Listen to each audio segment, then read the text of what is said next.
So, Okay. there's some other folks that are trying to join us. Hi, Dr. Cabrici. So I'm going to go ahead and begin. Welcome, everyone, to our webinar for the month of November. My name is Dr. Sandy Munn. I'm one of the team leaders for the SAS Alumni Special Interest Group, which is sponsoring this webinar along with the research center of the Center for Education and Instructional Technology Research. So today, we're very fortunate to have Dr. J.D. Munn join us, and Dr. Munn is got a really great background, and I look forward to having her present her story to everyone on the call. So what we're going to do is I will open the floor up to Jamie and let her, do her presentation, which will be approximately 30 to 35 minutes. And then once she's done, then we'll open up the floor to any questions or comments from everyone that's on the call. What I would like to ask is everyone who's on here, if you haven't done so already, please mute out your phone line or your audio so we don't have any feedback that doesn't interfere with the presentation. So with that said, I'd like to introduce Dr. Jamie Munn. Welcome, Jamie, and we look forward to hearing about your experience as a doctoral student here at University of Phoenix and how achieving your doctorate has helped you to go on to bigger and better things in your career and in your professional life. So I'll turn it over to you. Awesome. Thank you so much. And I'm sorry that we had some technical difficulties and you guys can't see the lovely video feed, but I am actually dressed up nicely today. You guys are going to miss that. I'm Jamie Munn, and I hear a little bit of feedback. Let's see. I'll tell you a little bit about myself in the beginning here. I'm from a family that includes about 6 brothers total. I have one brother from my parents, and then both of my parents remarried later in life. So I was roughhoused a lot growing up. My mom was a little bit hard on me back in the day. Being the only girl, I had to learn to be tough pretty early on. So I am from South Mississippi, from the Gulf Coast area. If you can't tell by the accent, it never truly goes away. I was born and raised in Mississippi, and I didn't leave home until I got on my first plane trip to go to basic training in Lackland Air Force Base, Texas. And that was almost 19 years ago. November 16th was 19 years. So that was a big shocking event for me. So we'll go ahead and go to the next slide, and I'm just going to talk to you guys.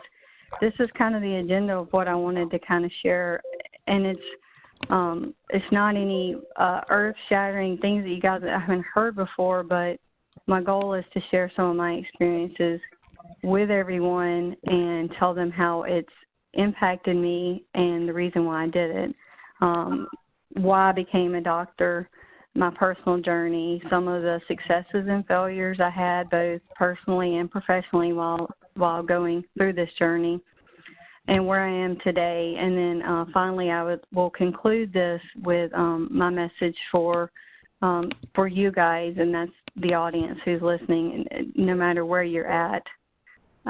So hopefully that'll be good information for you. Sorry, I seen a message pop up. Hi, Gwen. So we're from kind of close to the same area. So we'll go ahead and we'll go to the next slide. Thank you. So my mom's actually on here watching, so she might be a little surprised by this slide. She has always been my biggest fan. My mom, Evelyn, she's there in the middle. She was a single mom for quite some time. She was actually a teen mom before that was cool, and they were making TV shows glamorizing teen pregnancy. What my mom taught me by sharing this tough love and these experiences is that it doesn't matter what you do, you just keep going and you do the best. She sacrificed a lot for me and my brother. And even though my mom did not actually ever go to college or finish high school because she got married quite young, what she did do was push me to be the best. She never let me settle. If I brought home a B, she asked me why. And that was something that she taught me early on, was to strive to be my best. She put me in sports, kept me just pushing always to do my very best. And whether she knows or not, she is an inspiration and had a direct influence on why I kept going to school for like 100 years. So she's a big reason, and then, of course, my kids were in that picture too, and they're the reason that I had to keep going. I didn't want them to see me quit or give up or not finish something. So the kids came along during the doctoral journey because, as most of you know, it's a long journey. So lots of things happened during that journey.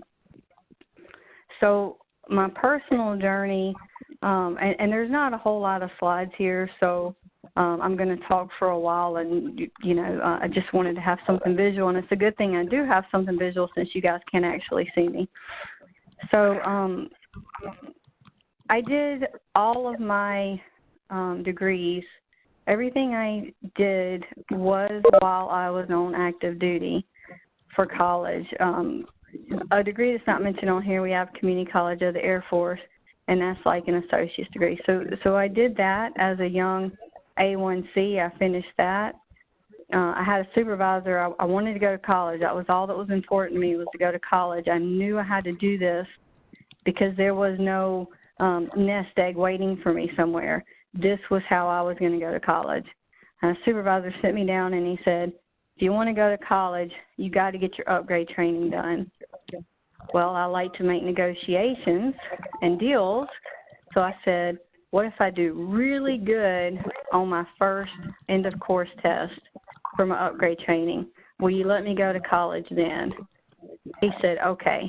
Well, I scored a 92%. I got a 3-day pass from the commander, and then he let me go to college. So that's when I started, was within the first year at my first base at Allison Air Force Base, Alaska, which I did not pick. They sent me there, and that's when the journey began. I attended Wayland Baptist University first for my bachelor's degree. I changed my mind several times on what I was going to do as far as my bachelor's degree, and then I went to a computer programming class, and I quickly changed my mind and went back to the business degree because computer programming was not for me. So I took a little while on the bachelor's degree. I had some PCSing is when we do a permanent change of station. That's when we move from one base to another.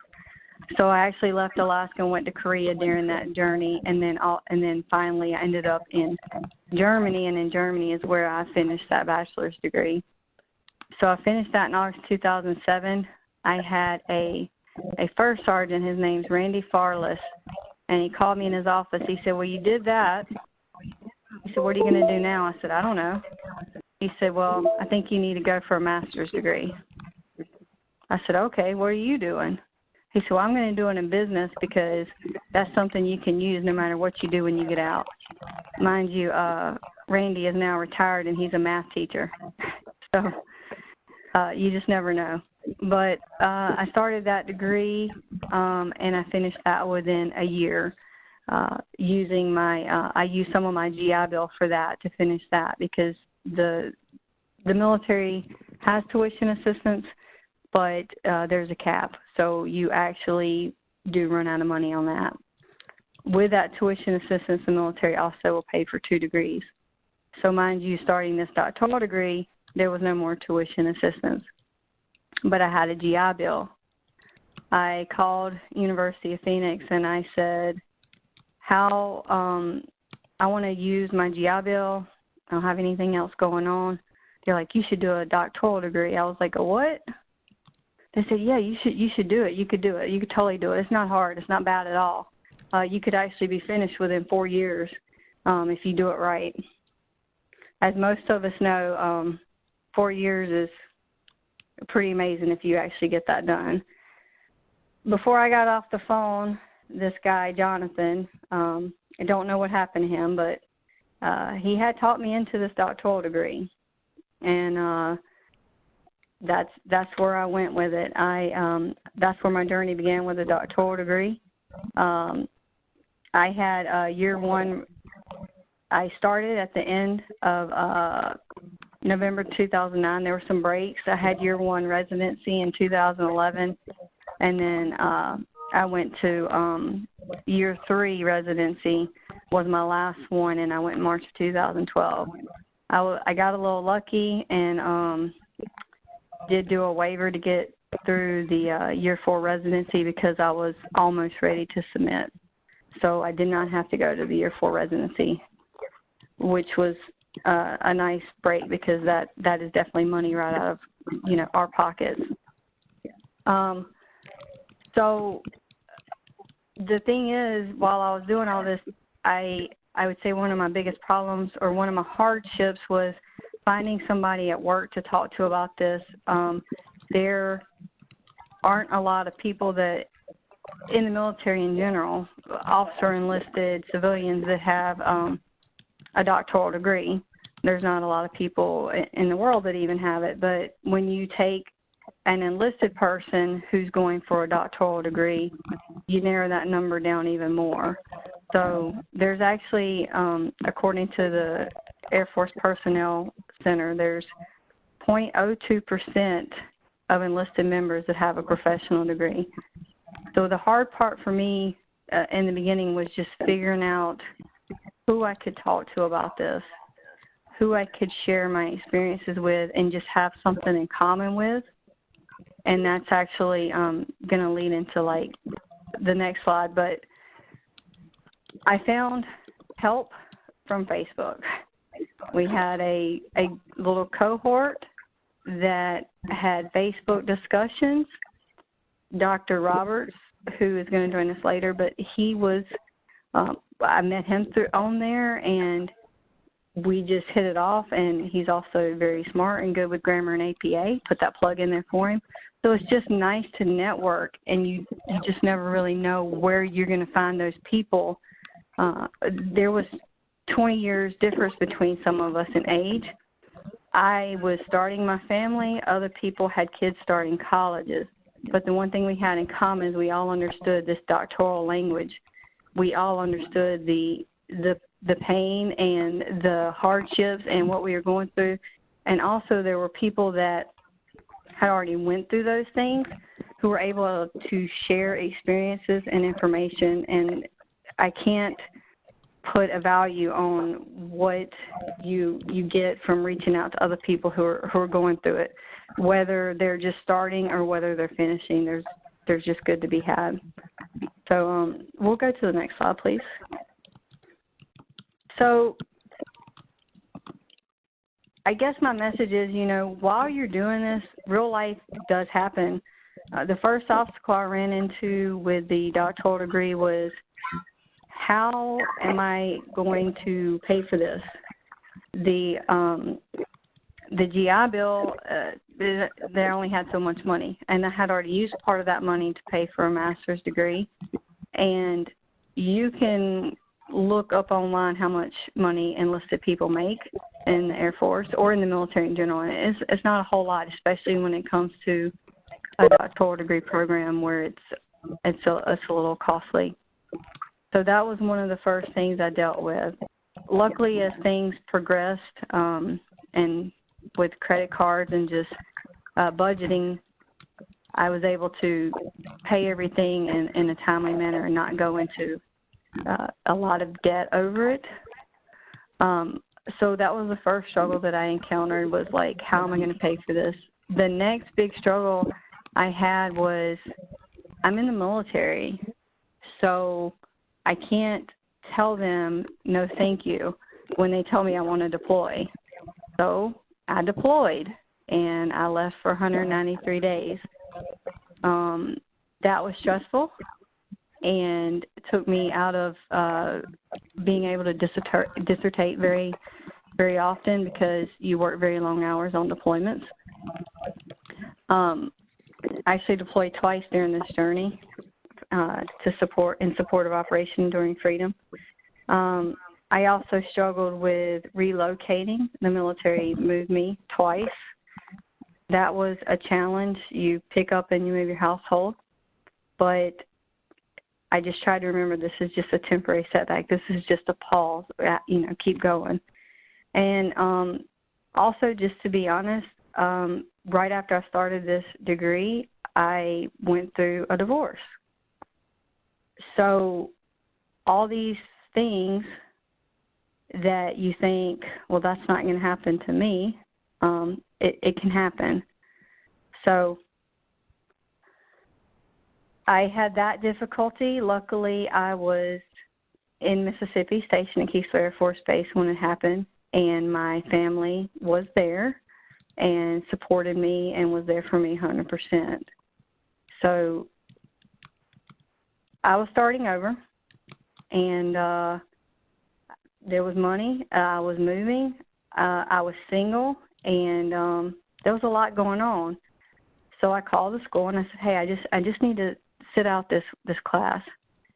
And I had a really good academic advisor. And he said, "What are you going to do?" I said, "I don't know. I just want to sit out and just."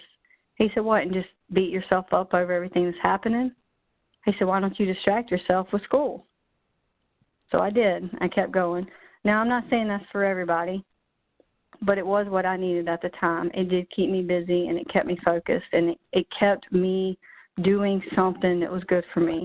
And there still were times where I needed breaks. We all do. It's just about going back. Looking back, at that point in my life, I thought everything bad that could happen was happening to me right then. I just bought a house with my future ex-husband, and it was my dream home. I didn't want to sell it, but things happened. And I thought, wow, this is pretty bad. But within 6 months, I realized how bad it really wasn't. It was actually a good thing. Sometimes bad things happen, but it brings good things out of it. And by that, I mean a year later, I reconnected with a guy that I dated when I was 18 years old, and he is now my husband. We dated, and I told him, I said, I'm leaving for the Air Force, and I can't get into anything serious with you, so we can just be friends and we can date for a little while, but I'm leaving. And I did, but I came back to South Mississippi at Keesler Air Force Base, and he was there, and the rest is history. But so all those things, they seem like big challenges and obstacles, and they were. And to me at that time, they were big obstacles and difficult things that I was dealing with. So we'll go to the next slide. Dr. Munn, this is Sandy Nunn again. Somebody is typing during this call. Could you please mute out your line so nobody can hear you?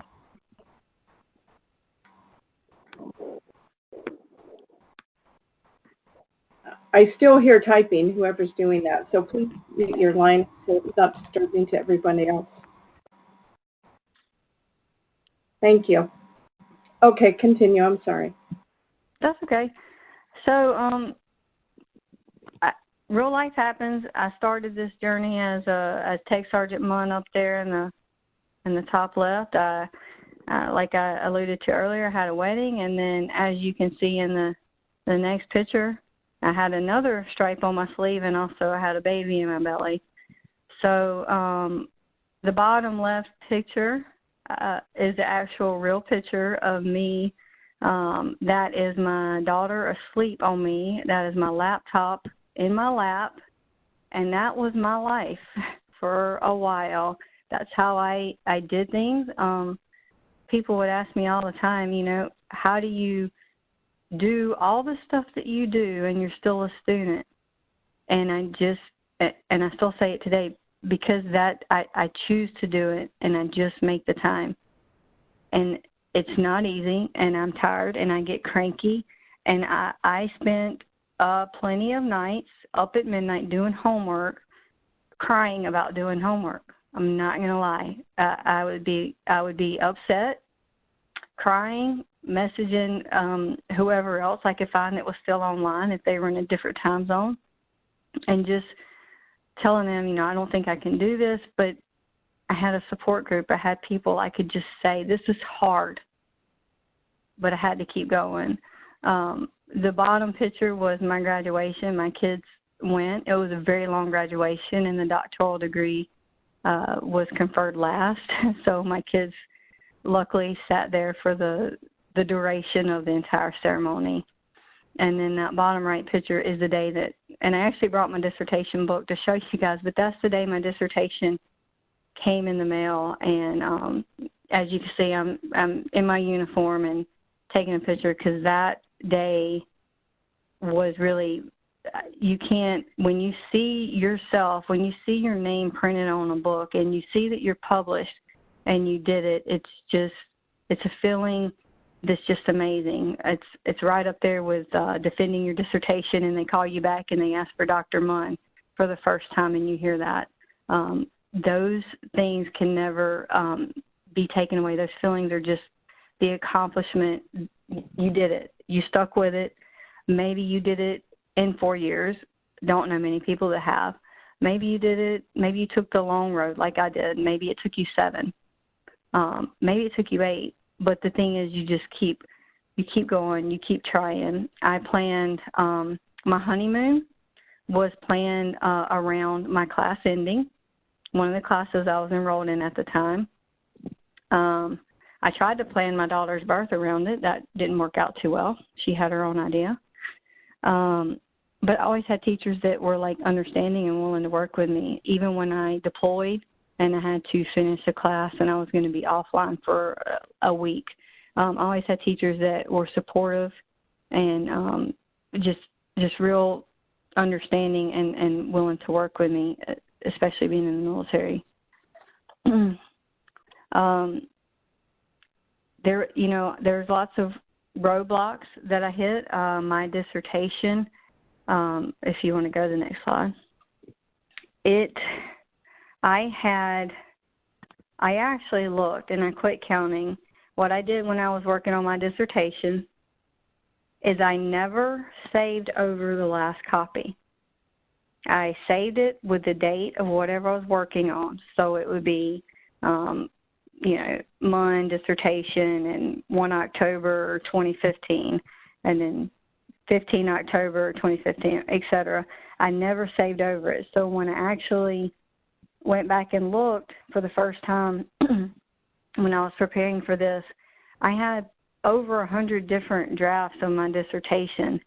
And I'm not going to lie, when I looked at the first one and the last one, the only thing that was the same is that I was trying to use Air Force people for my study, and I was wanting to focus on Security Plus, which was a civilian certification. That's about the only thing that didn't change. Everything I wanted to do was too much or too big, and I kept still trying and pushing back.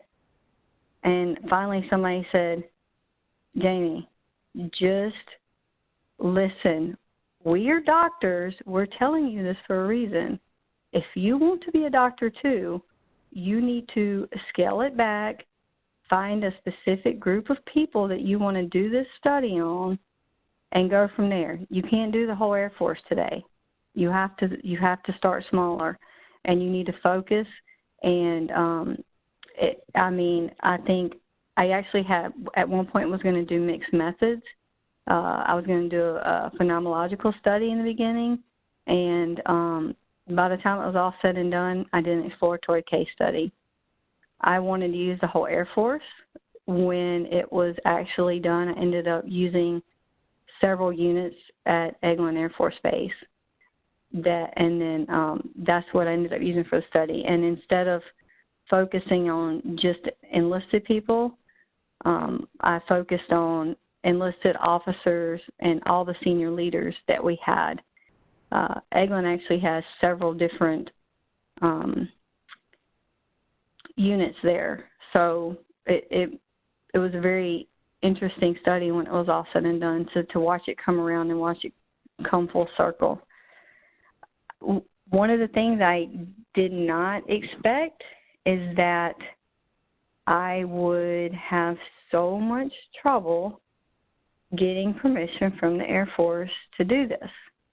I didn't even think about, I thought the Air Force is going to just love me because I'm doing all this research for them for free. They're going to be so excited. Well, there's rules, and I found that out.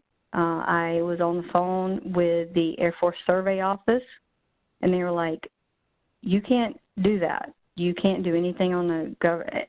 Again, Air Force, Army, Navy, they all have different rules, but the Air Force Survey Office was like, this is the things you cannot do, and if I was you, I would suggest doing this, and then you will be legal. So long story longer, I actually got very lucky when I called, and the lady told me, in order to protect myself and make sure I didn't use any government resources in my study, that I should find a place off base, which I did, a library, and I got permission from the library, and all my interviews and everything was conducted off base during non-duty hours, not in uniform. I was there as Jamie, not Master Sergeant Munn. And luckily, I got the right person on the phone that just said, you can't do that, but you can do this, because you don't always get that, because I had been trying for months to figure out how to do this. I'd already gotten approval. I'd already gotten approval to do the study, but now there was this hiccup that was saying, okay, you can do it, but with active duty, you have these rules. So that was another roadblock, but I kept trying, and then I used my network of people who knew people. I worked with a lieutenant colonel who's from the Fort Walton Beach area, who knew the library personnel very well. They made some phone calls. Everybody just came together and helped me get this done. At a moment when I thought, I'm going to have to change everything. I'm not going to be able to do this. And I also leaned on other doctoral cohorts and different groups that were in Facebook. I'm not going to lie. I mean, everybody thinks Facebook's junk, and it can be. That's true. But there's so much useful information that you can get by reaching out to those other personnel and support groups. I actually became friends with a Marine who helped me at the very end when I was submitting. He had submitted his dissertation 2 weeks before me, so he knew all the steps. Never met him before, met on Facebook. He helped me tremendously. So those are just, I guess, some of my struggles that I dealt with. I think what's pretty cool, though, is now I can Google Jamie Munn and dissertation, and there's a couple hits out there, so that's pretty neat. That's one of the cooler things about becoming a doctor. My title 99% of the time is Master Sergeant Munn. The other 99.9% of the time it's Mom. So I don't get called doctor a lot at this stage in my life. I did hit 19 years. As far as what's next for me, I will make that decision within the next couple months to a year. I will either start my transition into the civilian life and hope that this degree will do me justice and help me find a good job, or I will stay for another couple years and finish out. I don't feel done. I do not feel like I have finished my journey with Air Force yet. some people are like, but why? You got the degree. Why not put it to use, do this or get more money? Some things we don't do for money, right? Some things we do because it's just a calling. It's who we are. So I don't feel done yet, but I just take every day as it comes, and I try to be as prepared as I can be for whatever's next. So we can go to the next slide, please. Some of the good things that happened from this, I did while I was finishing my degree last year. Towards the end of the year, I finished December 4th is the day I defended my dissertation. But as with all things with the military, there were things that popped up. I got sent to professional military education training school. That was about a month and a half long. And while I was there, I was still trying to work on my dissertation degree, get everything ready to defend, etc. Somehow I was able to pull out a Distinguished Graduate Award while I was there. I do believe during this training, though, it was a lot of writing and a lot of using APA. So I was like, oh, I can do this. This is so me.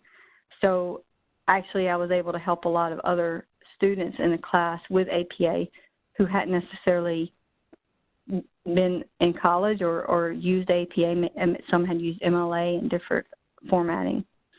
So I got a Distinguished Graduate, and then from there, the doctoral journey made it into an annual awards package where I got Senior NCO of the Year. And that I won it at the major command level, so that's, to put it in kind of civilian terminology, that's a pretty big award. It doesn't happen a lot. You have units and wings, and then above that you have 4 major commands, and then under the 4 major commands, the 4 major commands fall under the umbrella of the Air Force. So winning it as one of the 4 major, right under one of the 4 major commands was kind of a big deal, super exciting. And I feel confident that the reason that I actually got that award was because I was a doctor.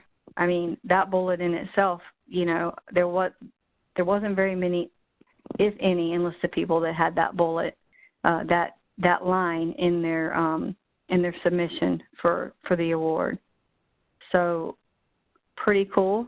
Adding doctor to my titles, and then after I defended my dissertation, I actually was able to publish an article in the Journal of IT and Economic Development, and it is published online. I did that with my chair, Dr. Robert Branch. My goal was to do more research and do more now that I was a published author, but I also had another goal to give back to my kids for a little bit. So I did take some time and coach T-ball, which is probably more stressful than defending a dissertation. I coached my 4-year-old daughter's T-ball team this past year. I don't think we won a game, but we looked really good doing it. We were the purple team. So the awards and the recognition, I feel like I wouldn't have gotten to where I did if I had not been a doctoral student at the time going to senior NCA. The APA and the formatting and writing, it came easy for me because I had been doing it for so long. So we'll go ahead and go to the next slide, please. So who I am today, the picture in the middle is me re-enlisting. That was this past summer. The lady in the middle, super awesome lady, her name is Lieutenant Colonel Jinx is her call sign, register. My daughter actually told me that she wants to be a pilot, dolphin trainer, and a boat captain. We'll see which one works out. And my son just really likes airplanes. So she re-enlisted me as one of the few female flying people that we have in our unit. It was really, really nice. She re-enlisted me, and that's what we're doing there in the middle. So that takes me out 4 more years, but also I can retire at 20, which is next year. So we'll see which comes first. Like I said, I don't feel done. The picture on the left is my actual graduation. I went and I walked and I took this picture, and it was an amazing day. It was more amazing that my mom, my dad, and both my kids and my husband were all there to see it. And there was only about 12 of us, and they just did so much for us to make that day special. And then the picture on the far right is my family, and that's just taken in October, so it's a very recent picture. If you guys remember the baby in the picture, as you can see, they're a little bigger now. So I had so many, different things I wanted to talk about. Probably ended up missing a few. Medgar told me that I would, and even though I made an outline, I feel like I still did. I feel like my kids did sacrifice a little bit for me to be where I am, so I try to do as much as I can for them now.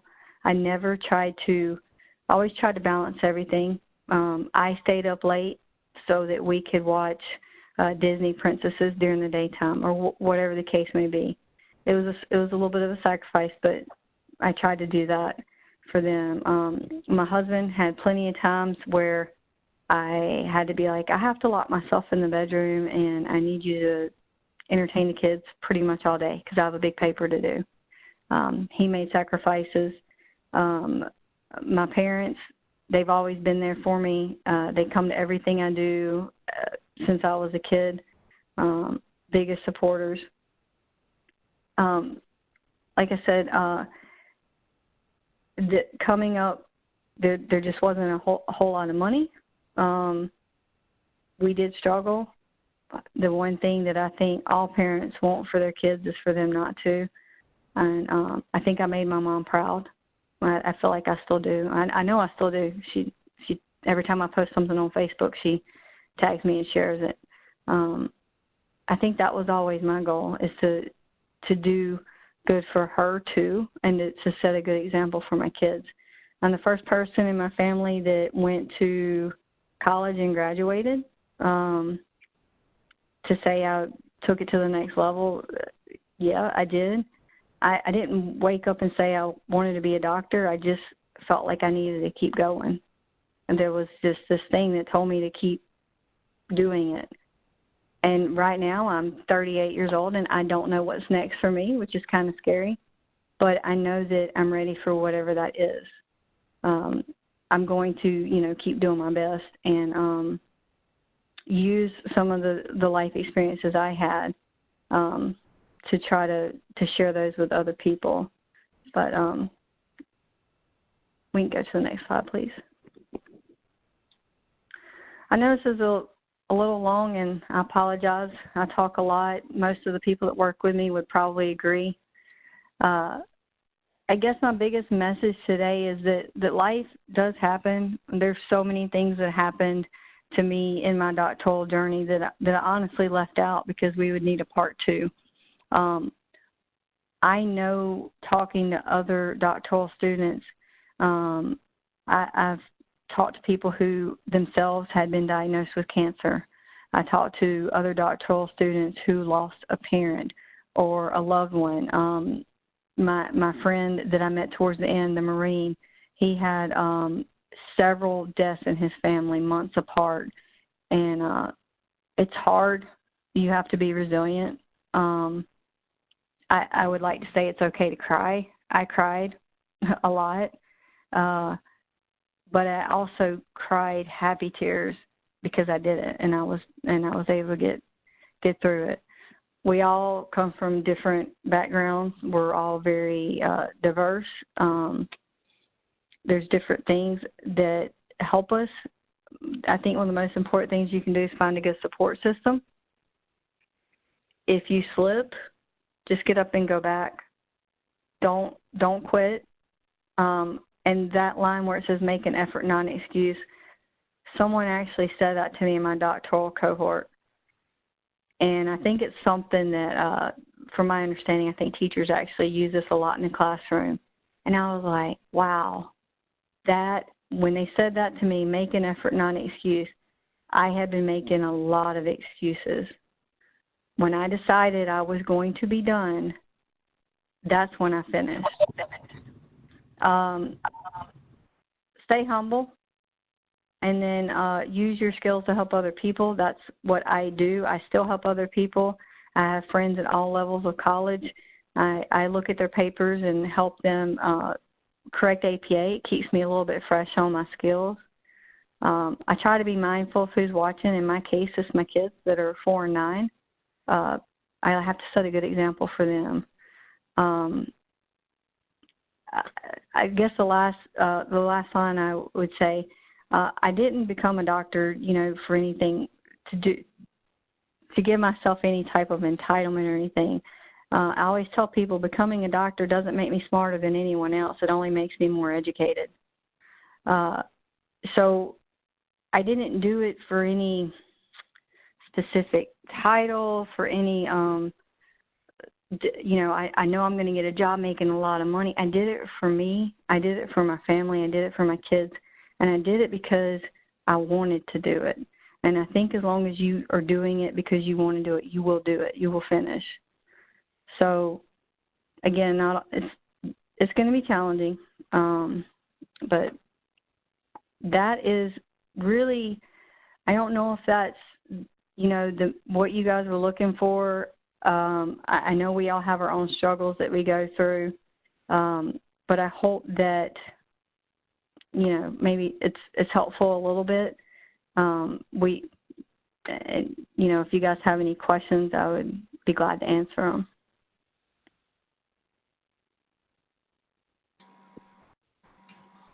Hi, Jamie. This is Dr. Nunn again. I want to commend you. That was an outstanding presentation, probably one of the better ones I've seen since we've been doing our webinars, and it was really heartfelt because of you really sharing exactly all of the ups and downs that you went through and how you dealt with all of those things. I think that's the kind of thing that helps people to connect and, find, common ground in this journey that all of us have had to undergo.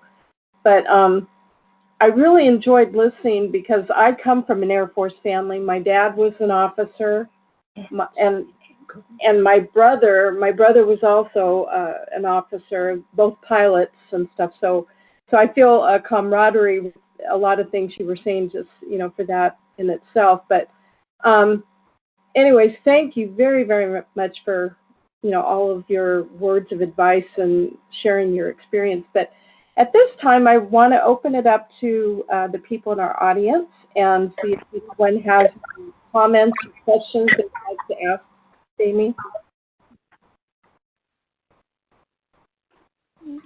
I think I have one more This is slide. Medgar. Hi, Medgar. How you doing? Great. So do you have a question or comment? Well, I actually have a comment. I told Jamie when she was working on this that I would probably have questions.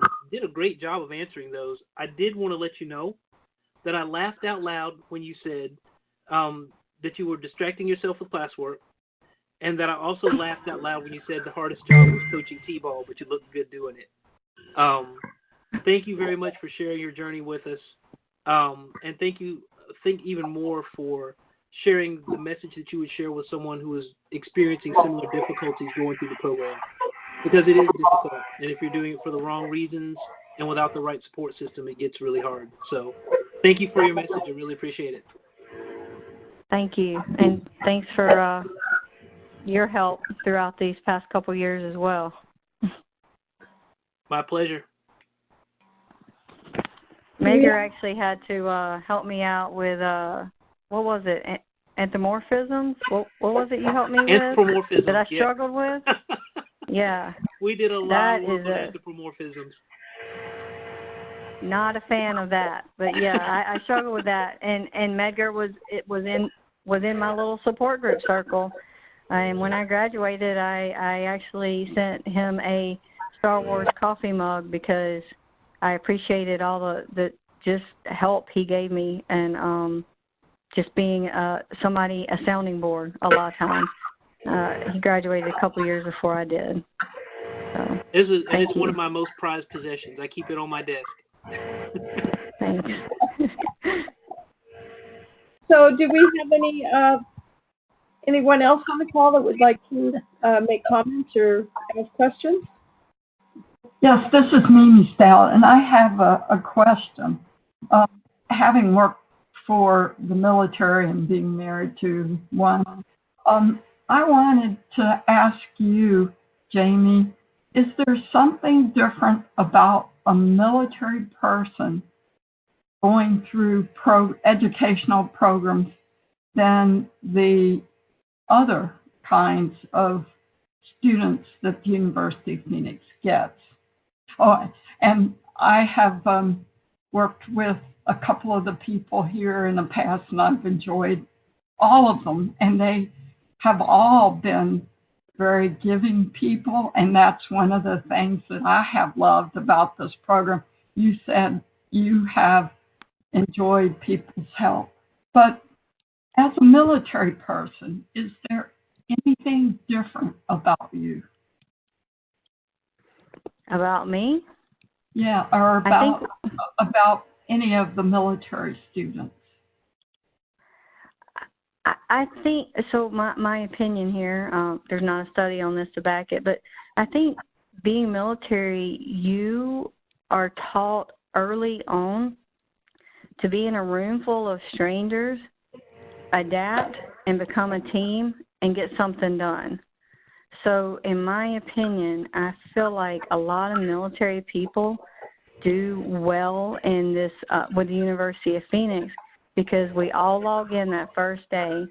Within a couple weeks, we're working with people who most of us have never seen their face, and we're doing it all online, and we don't meet them.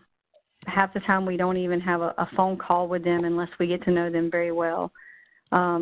So you're being in the military and you move around and you can't meet a stranger. You have to adapt quickly to changing things. And I feel like that kind of helps in these online environments, because you don't meet these people in most cases, and you're then told to come up with a product as a team. We all had the learning teams that we went through in different cohorts, and I feel like we're able to adapt, and I feel like there's a lot of training that you don't really think about, like resiliency and being able to adapt to situations and deal with stress. I feel like being a military person during some of these very stressful times, I maybe had a little bit of, I don't want to say training, but yeah, training that kind of helped me deal with some of the situations.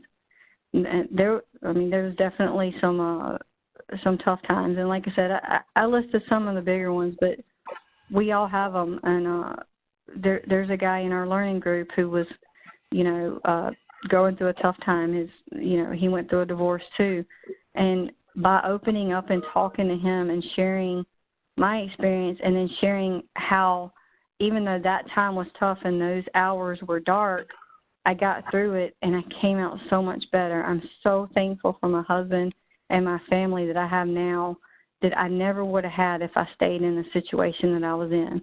But at that moment, I didn't know that this bad thing was going to happen, but this good thing was going to come out of it.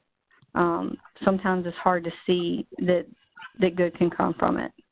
But in my case, it definitely did. And I love my family. I wouldn't change anything about it. Thank you. So I hope that answers your question. I'm kind of long-winded sometimes. No, it does. Thank you. I've heard that about the military throughout my career.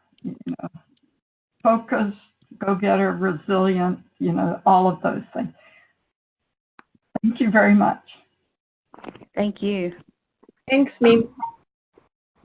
Well, this is Mansoor, Jamie, and I just wanted also thank you for your great presentation. And I think the way that you explain all different aspects of your life made it very valuable as a mom, as a professional, active military person, and then as a doctor student. So it's just like different angles of your life. That was very interesting to me. Thank I you. also have a question. So maybe it's opposite to what Mimi asked you. She asked you about being a military doing your doctoral study. I'm asking about the effect of your doctoral training, doctoral study on your professional life, like your the job that you are doing on daily basis. What did you discover, if any, as far as like influence of your doctoral education on your job in military? So being in the military, of course, like I said, I'm Sergeant Munn at work, right? But what I do know now is definitely how to research a problem. I know what to do. I know where to look, and I take my time with things like that. I think being a doctoral student teaches you the importance of fact-finding and problem-solving and just looking for pulling themes out of things, especially with our study, when you're trying to sit there and triangulate data and figure out the issue. I think it taught me a lot about problem solving, and it also made me be a leader. So at my job right now, I do inspections, so I have to look at all those small details and try to see what's going on. But I also have to be very comfortable and confident when I'm briefing people, because in these cases I'm briefing commanders and people that are much higher ranked than me, and I have to be confident. I think becoming a doctor gave me some of that confidence. Sometimes I still get nervous or shy from it, and I just have to really, focus and think back to, the things I dealt with to get to where I did to become a doctor, and then all of a sudden telling a commander that, their inspection didn't go well. It's not so bad. I have I get to lead a staff agency of a lot of people, and what I found is that I have to make them feel comfortable and confident in my capabilities, and to do that, I have to be. And I feel like finishing this journey and the things I learned along the way really helped me be more confident and feel more comfortable in those positions, in those leadership positions. So I feel like I have a lot left to do with the military. I want to make a difference. I think we all do. One of the things we say in the military all the time is leave it better than you found it.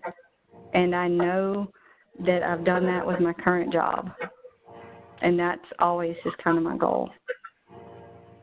Okay. Yeah, thank you. Very, very nice to hear that your training and all these, effort that you spend on your education definitely help you in your job. So, very nice. Oh, yes, and it'll definitely be something that, I'm going to transition. I can't be in the military forever. And right. So this is something that I know will help me, there too, help me, transition into the civilian world and in whatever capacity that will be. Yeah, absolutely. And also, well done as far as publishing your dissertation in a journal. I mean, that's amazing that you've been so busy, but also quickly published your dissertation. Thank you. I have a comment. Can you hear me? This is Liz. Yeah. Oh, great. Okay. I never know.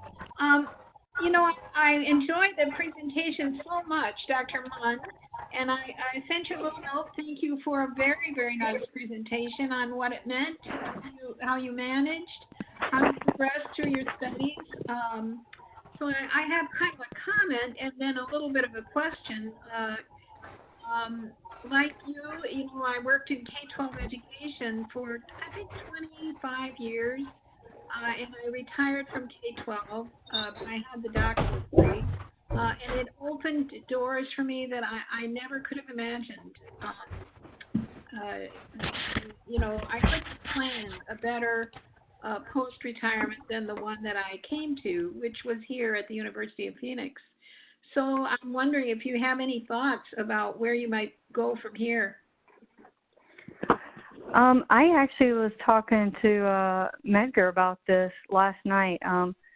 My heart is in education. I actually was an instructor for the Air Force for 4 years at Keesler Air Force Base, and it was a very hard job, very long hours, but the most rewarding job I ever had.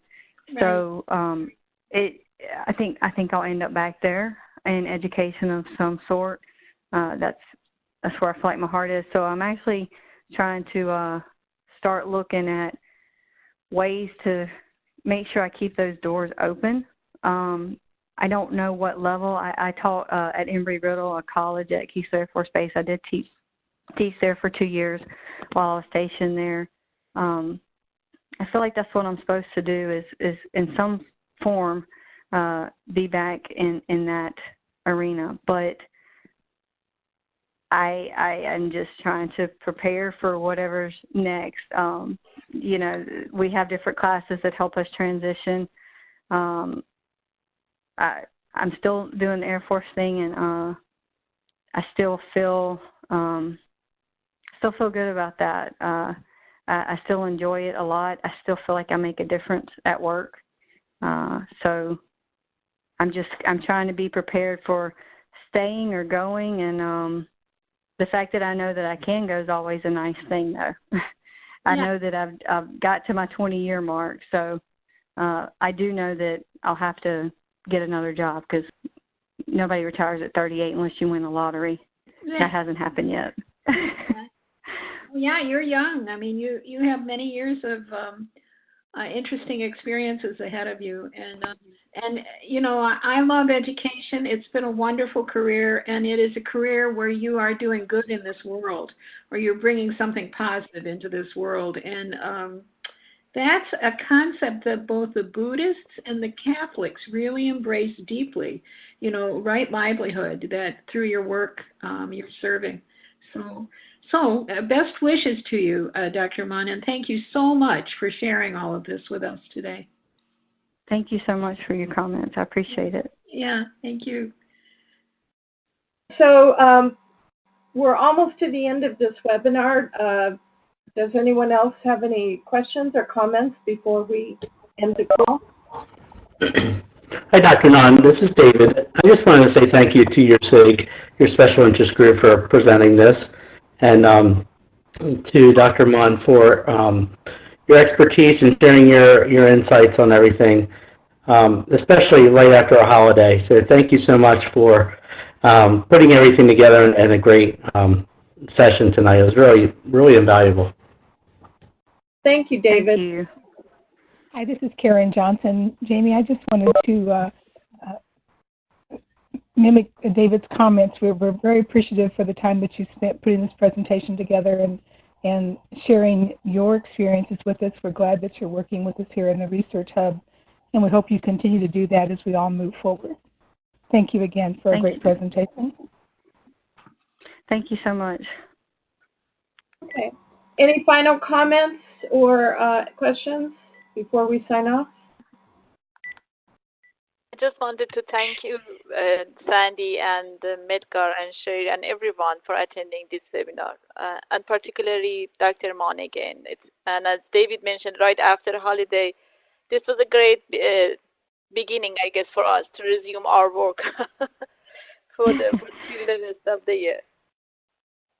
Well, and as always, I want to thank Medgar and Cheryl for your work behind the scenes. You guys are extremely helpful to me.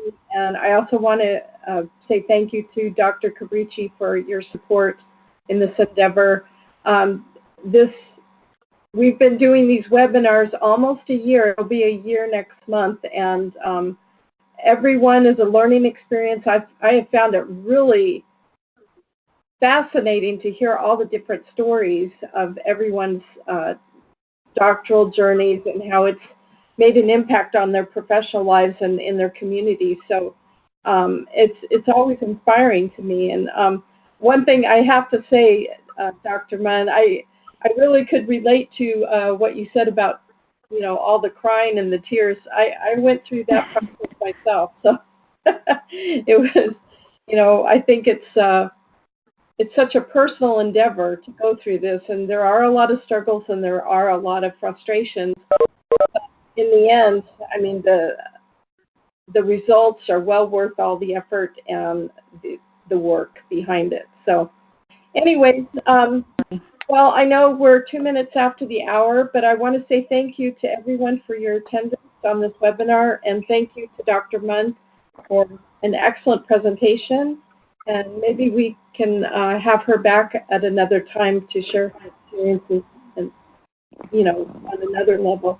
But I hope everyone has a great week after having a great Thanksgiving week last week. So everyone have a wonderful evening, and we'll see you on our next webinar. Thank you. Thank you. Have a great evening.